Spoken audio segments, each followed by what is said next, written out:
At ngayong araw nga po ay kukuha kami ng mga kawayan na aming gagamiting panggatong. At yan nga si Papa at si Kuya nagpuputol na ng mga kawayan. Habang ako naman ay nagbubuhat dito. At tinutulungan na nga rin ako ng aking pamangkin dito kahit siya ay nahihirapan.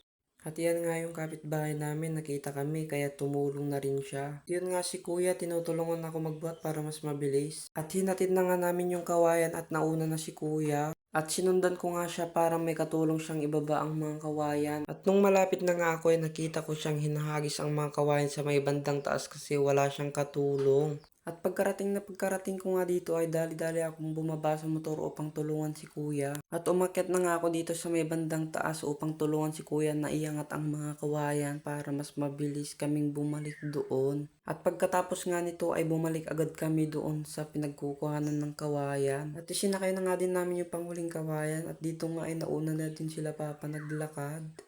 At sumunod na din ako kay Kuya para matulungan uli siya. At nung malapit na nga ako ay may nakita akong kasama ni Kuya na sumasalo sa mga kawayan.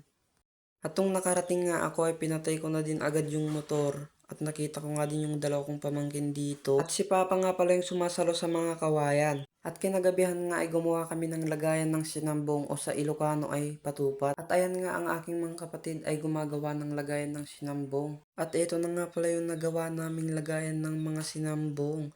At ito nga si Papa ay gumagawa pa. So ayun lang. Bye bye!